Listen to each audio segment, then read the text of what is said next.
Alô, reviews, tudo bem? Aqui é Facamos hoje com mais um episódio para vocês e hoje vou trazer um negócio um tanto interessante. Um dos inscritos do canal mandou aqui para mim dizendo que faz parte da equipe que está ajudando a construir esse jogo aqui de plataforma, nessa pegada um pouco mais indie, retro, anos 80, anos 90. E ele falou assim, testa aí para mim e vê, dá o seu palpite, tanto de melhora quanto tudo que você puder fazer. Não é questão de melhora como programação, jogabilidade, eu não tenho muito o que dizer. Mas a questão de world building, cores e outros elementos mais narrativos e estilísticos, eu vou dar aí a minha opinião para vocês. Se vocês acham interessante, eu vou deixar aqui no link para vocês baixarem o programa. Ele é bem simplesinho, até vou mostrar mais ou menos aí como que faz. Mas a ideia é a gente dar uma olhadinha em um pouco de tudo. Um pouco da lore, um pouco das cores, um pouco da animação, um pouco questão da própria intro, que é interessante, e, obviamente, uma gameplayzinha rápida, porque com certeza não vou conseguir nem zerar a demo, que é o que foi disponibilizado para mim, beleza? Então bora lá falar um pouco mais sobre Sugar Spidey e tentei um pouquinho mais sobre esses elementos. Então, pessoal, começando aqui com esse layoutzão aqui, eu achei bem interessante. Como eu falei para vocês, parece muito aquela pegada meio que antigona, tanto que pra galera que jogava Orms Gym, tem aí um ar bem nessa pegada que eu achei um tanto interessante.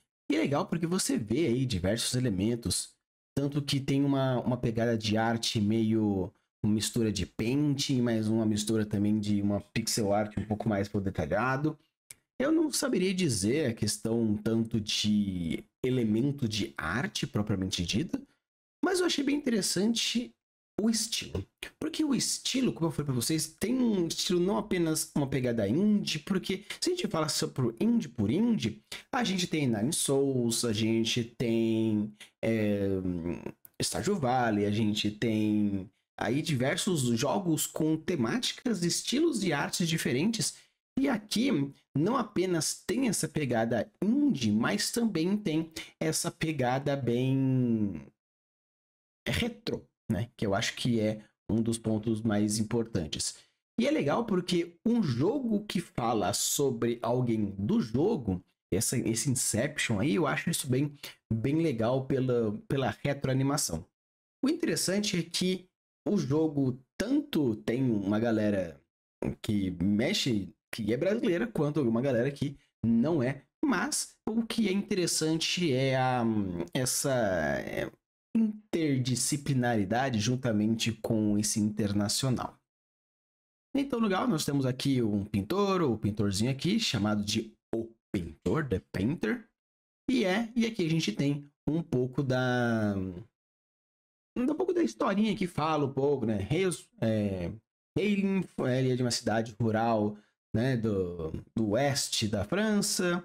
Ele é um pintor e papapá e tudo mais. Então, aí começa falando um pouco sobre a narrativa do background do personagem propriamente dito e fala aqui um pouquinho das artes que ele pintou. Porque ele tá trabalhando como pintor, ele tá tentando crescer nesse mundo da arte e tá numa exposição de arte. E esses são os principais quadros que ele trabalha. E é interessante porque ele fala que tem uma pegada meio Van Gogh, tem uma pegada um pouco Picasso, e imaginar um pouco tanto do expressionismo do Van Gogh, e além dos próprios elementos dele pintar, fazer retratos, até mesmo a ideia de ser algo do Picasso como uma representação que tem bastante forte do seu entorno, tanto o Van Gogh como o Picasso tem diversos quadros que representam um pouco do cotidiano da época, tanto de Florença, quanto mais, por exemplo, o Picasso representa a parte das guerras também. Então, você vê essa brincadeira de que, além do fato de existir essa relação direta do próprio estilo do pintor, algo que reflete o gosto ou a perspectiva dos criadores, mas também tem essa brincadeira de que existe a referência direta com o próprio artista, como se realmente o artista, o The Painter, ele fosse alguém que se inspirou nesses artistas e você consegue sentir nesses quadros um pouco dessa referência. Obviamente não é tão forte o cubismo como aparece no Picasso, porém, tendo as ideias desse expressionismo, você consegue ter um pouco mais essa interação direta entre esses elementos. Então, seguindo aqui, a gente tem um pouco mais da própria home, né? Temos aqui Tickets, onde você pode baixar o joguinho, e aqui tem até um pouquinho como se você tivesse, né, doar um pouco do seu dinheiro para o pintor, como se fosse um donation, até mesmo incentive o autor, né? Então tem toda essa ideia, porque quando você vai aqui na parte de store, ele fala um pouco, mas no caso não existe uma coisa realmente para você comprar. É como se fosse realmente a página de apresentação do próprio pintor propriamente dito. E aqui você tem a parte de download, onde você pode ter realmente a parte mais mecânica mesmo. Então, aqui depois é só vocês verem aqui bonitinho, baixar e dizipar, apertar a parte do próprio aplicativo e ele vai funcionando bonitinho. Então, de uma forma geral, achei bem interessante aqui a apresentação do jogo como a página de venda. Obviamente tem uma cara bem, vamos chamar assim, amadora, porém esse amador, como ele brinca bastante forte com essa ideia mais retrô, tanto o estilo, quanto o formato, quanto a ideia. Claro que isso tanto tem como uma parte de talvez uma possível limitação dos próprios desenvolvedores, seja ele por qualquer motivo, mas também se eles abraçarem essa ideia dessa limitação como uma forma de criar uma nostalgia do estilo retrô, e esse for o público-alvo, perfeito.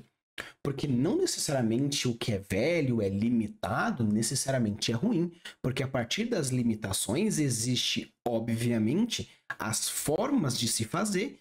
E sim, se você tem uma paleta de cor limitada, a criatividade e a técnica vão ser os principais elementos que vão fazer com que você encaminhe e crie um jogo mais interessante. Tanto que a gente percebe que o formato básico do Mario, algo que a gente conversou, eu e o Everton num outro vídeo falando sobre pixel art, que devido a uma quantidade pequena de pixel, você precisa fazer magia. A mesma forma que com uma limitação básica de paleta de cores, brincar com luz e sombra, texturas, tridimensionalidade, volume, se torna cada vez mais difícil devido à quantidade de armazenamento de dados e a quantidade de coisas. Então, se aqui eles têm uma limitação, seja por programa utilizado, por capacidades artísticas ou qualquer coisa, utilizar dessas incapacidades, né? No caso, esses fatores limitantes, como forma de criar uma personalidade própria para o jogo e para o Painter e futuramente para a empresa e assim por diante, com certeza isso faz toda a diferença, porque é a personalidade que faz o diferencial, principalmente no mundo indie. Então, pessoal, antes da gente adentrar um pouco na gameplay e brincar um pouquinho sobre as partes do jogo e assim por diante, eu quero primeiro mostrar para vocês a introdução do jogo, algo que você pode tanto ver no YouTube quanto quando você começar a partida mesmo, você tem essa introdução. Então vamos dar um en passant, vendo um pouco da história, um background ou algo mais do quesitos mais diretos sobre como funciona e como seria aí essa narrativa.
Interessante nessa introdução, eu achei bem legal, porque, primeiro, a condução narrativa é muito boa. Eu achei simples, porém faz muito sentido, porque você percebe que existe tanto o desenvolvimento do negócio quanto o próprio formato da história. Onde tem a pessoa, vai entrando, mostra, chega. E o legal porque você consegue, sem nenhum tipo de diálogo, nenhum tipo de verbalização, sentir tudo o que estava sentindo. Claro que a arte você percebe que as cores elas começam com uma paleta bem relativamente limitada, apenas com um tom de vermelhos e rosa, que vai seguindo. Mas é legal porque você sente que as cores utilizadas são cores que fazem um sentido para a própria narrativa.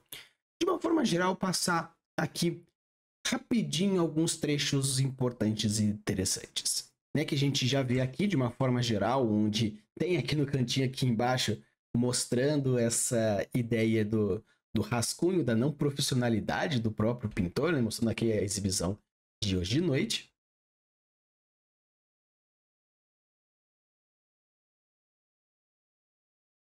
Né? E vendo aqui você percebe tanto a brincadeira da própria textura. Vamos testar aqui os tipos de pincéis, os pincéis no caso das ferramentas, aí tem aí esses diversos pontos que é legal. E o interessante é que já falando um pouquinho também sobre a questão de música, o ritmo da musiquinha, ela é muito gostosinha, onde você percebe que a música é um dos principais elementos narrativos que aparece aí. Tanto que ele fica dentro da própria brincadeira o que está acontecendo. No caso, né? Rim, rim, rim, rim. Pegando aqui um exemplo mais direto para vocês verem.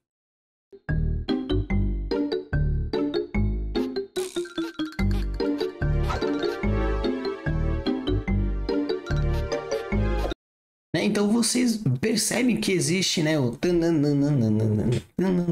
e a musiquinha vai criando essa ambientação que eu acho um tanto interessante, e vocês percebem isso aí. E o legal é que no momento tanto do drama quanto a própria condução, os acordes vão sendo mudados. Então, parabéns demais pra galera que produziu essa parte, porque a parte de música é um dos elementos mais difíceis que existe dentro da parte narrativa, porque muitas vezes os diretores, eles têm como objetivo criar a história, fazer a condução, as câmeras, cores, elementos, tanto que a equipe de sonoplastia, seja ela qual for, até mesmo a parte musical, é uma equipe diferente, porque são outros conhecimentos, outros fatores. Então, pra galera que tá aqui, que fez essa parte, então, parabéns de verdade. Eu achei, assim, demasiadamente bem difícil e até bem primoroso.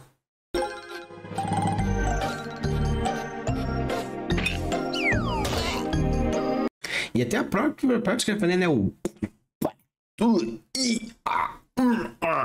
Todas essas partes aqui também é algo muito bem feito. Então, assim, a parte da introdução eu achei bem legal. Assim, claro que a parte artística do negócio não é um AAA, mas estamos aí falando também de um jogo indie, né, onde a brincadeira artística muda um tanto, mas você percebe, ó, a parte de cores está bem feita, tem aí a história narrativa, tá bem legalzinho aqui a introdução.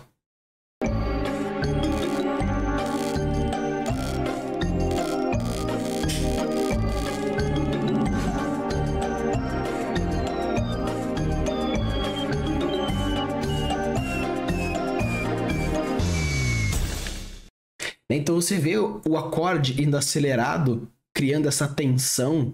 Então, assim, realmente, parabéns pra galera que fez a introdução, tanto a parte animada quanto a parte sonoplástica do negócio. Parabéns, gostei demais. Então, pessoal, falar um pouco mais agora da questão da gameplay. Eu achei bem interessante porque existem diversos elementos que mostram a pegada do jogo. Primeiramente, é legal porque já falei da questão mais retrô, onde traz essa ideia tanto nostálgica quanto pra galera que tem mais essa ideia do antigo ser melhor. Eu achei bem interessante. Outro fator que eu achei bem legal são as referências mais metodológicas e as referências artísticas, como por exemplo um Cuphead, um pouquinho também de Warm Engine, principalmente esses elementos de plataforma que traz esse desafio e traz essas complicações narrativas. Uma coisa que é bem forte nesse tutorial é, primeiro, o fato de ser para um público speedrunner. A gente consegue perceber que existe o cronômetro não apenas da fase, mas também para o jogo como um todo, porque quando existe essa comunidade, ela procura ser o melhor na introdução, ser o melhor no capítulo, ser o melhor no jogo, ser o melhor mais rápido naquele outro. Os achievements que traz diversos elementos, como zerar o jogo mais rápido pegando todos os elementos, zerar o jogo mais rápido de X ou Y. E pelo fato de ser um tutorial de um jogo onde a base é a arte, todos os elementos do tutorial também brincam com essa questão da arte. O próprio sorvete, que tem essa ideia do começo do jogo onde busca e quebra e não sei o que, as gosminhas rosas. Os tutoriais que mostram, você precisa pular aqui, pular aquele outro, mostrando um desenho mal feito. Por quê? É tutorial, no tutorial normalmente a gente é iniciante. Então achei bem interessante, bem forte, porque quando a gente fala sobre gameplay, temos que imaginar a mecânica, a ambientação, os níveis, power creep e diversos outros pequenos detalhes que fazem uma combinação que faz sentido, que tem toda essa proposta. Então eu acho bem legal porque aqui, principalmente nessa parte tutorial, indiferentemente das outras fases, ela mostra diversos elementos que trazem a essência, a ideia, a proposta, o público-alvo e principalmente a diversão proposta em cima da gameplay. Então pessoal, agora falar um pouquinho mais da parte de cenário. Como a arte ela é uma pegada bem anos 90, você sente alguns elementos que são muito característicos deste local. Que é o fundo onde existe um loop de repetição, algo que não atrapalha nem um pouco, porém você sente que existe esse foco mais meio que distanciado. Aqui na gameplay, de uma forma bem pontual, são formas diferentes de chegar em um elemento que mostra a rapidez.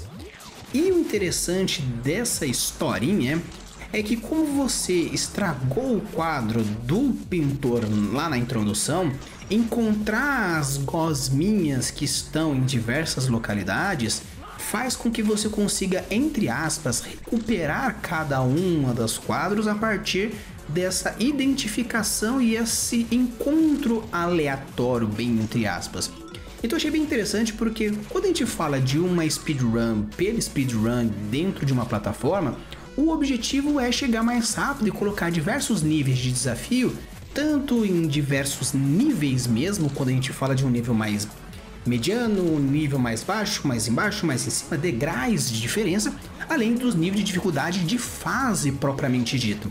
Porém, eu acho bem interessante quando, mesmo sendo uma proposta speedrunner, existe minimamente uma história.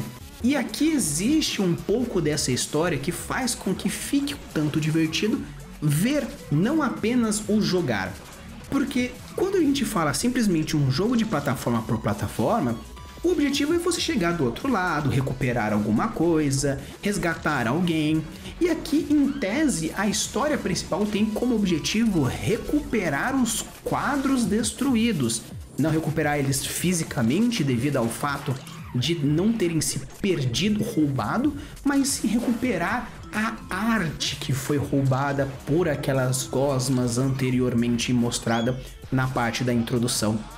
Por isso que existir esses elementos que mostram essa busca, passando pela cidade, pelos escombros, por trabalhadores, dentro desse mundo nonsense da arte, porque estamos falando também de um artista que referencia Van Gogh, que referencia Picasso, que tem diversos elementos que mostram esse fator. E o interessante é que o nome do jogo, se a gente for ver, é Sugary Spire, onde Sugary tem essa ideia de ser adocicado. E o adocicado aqui não apenas está nos elementos de sorvete, doce e outros fatores, mas também que o açúcar é um elemento muito energético. A gente fala que criança não pode comer o açúcar depois de uma certa idade, devido à questão da ansiedade e tudo mais e tal. E aqui você percebe que no momento onde você ativa o Sugary, existe o momento dessa adrenalina sendo corrida para lá e para cá e o tempo rodando, e você precisa chegar até o final dentro desse tempo. Claro que, obviamente, a ideia de ser speedrunner também fortalece essa urgência, mais você sente essa grande diferença. E pelo fato de ser urgente, no momento que você ativa o, vamos chamar de Sugary, o cenário, apesar de se manter, o fundo fica diferente, mostrando essa diferente percepção. Onde antes estava de dia, de uma cor meio que um pôr do sol, um rosáceo, que se tornou mais noite com esse verde mais escuro dentro dessas diferenças. Então achei bem interessante porque até mesmo o tempo vai rodando, a ansiedade vai batendo, além dessa hiperglicose devido ao açúcar que está sendo conectado. Por isso eu achei bem interessante esse fator de a história mesmo que fique um pouco em segundo plano, porque realmente o público-alvo do Sugary se mostra ser algo mais speedrunner mesmo, não aproveitar tudo que o cenário tem para oferecer, porque você tem um tempo tanto para bater melhor que os outros, quanto o próprio tempo que o jogo estipulou para você chegar no final da fase.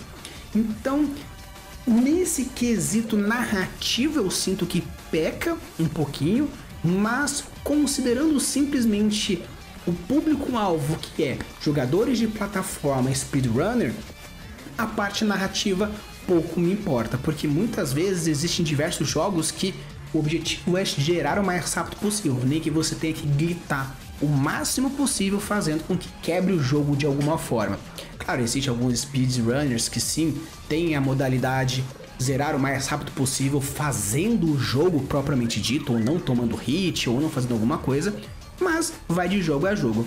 Então, de uma forma geral, de uma análise mais interessante worldbuildicamente falando, é bem interessante porque principalmente existe essa relação direta com a proposta mais o nonsense, com a pressa, com o desespero, com o Doom Clock quase que literal, porque realmente é um clock e existe esse Doom até acabar o seu tempo, porém dentro de uma ideia mais narrativa mesmo, peca um pouco, porém eu sei totalmente que não faz parte da proposta original, esse desenvolvimento narrativo, e sim o aproveitamento da velocidade de um Sugary. Então pessoal, esse aqui foi o meu review, pelo menos desse começo do jogo, espero que vocês tenham gostado. Achei bem interessante essa proposta que trouxeram para mim de avaliar um pouco mais essa criação de um dos inscritos, mostrando a parte tanto de world build, um pouco narrativa, um pouco mais da minha percepção. Infelizmente, devido à minha incapacidade gameística, eu não consegui mostrar a minha gameplay propriamente dito, porque a introdução do jogo, a parte tutorial, eu gastei quase 25 minutos para conseguir passar dela, algo que vocês viram que aconteceu em 2-3 minutos nessa speedrun, e também eu gastei quase 1 hora para conseguir zerar a primeira fase, algo que vocês viram que não durou nem 4-5 minutos dentro da proposta. Então não dava para mostrar a minha gameplay propriamente dita, eu tive que recorrer a algumas pequenas tramóias, mas foi o suficiente para vocês entenderem como funciona a gameplay de uma forma geral.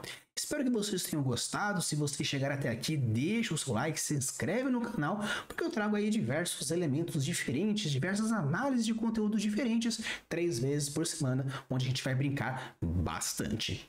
Use e abuse de suas construções e deixe seus mundos cada vez mais incríveis. Valeu!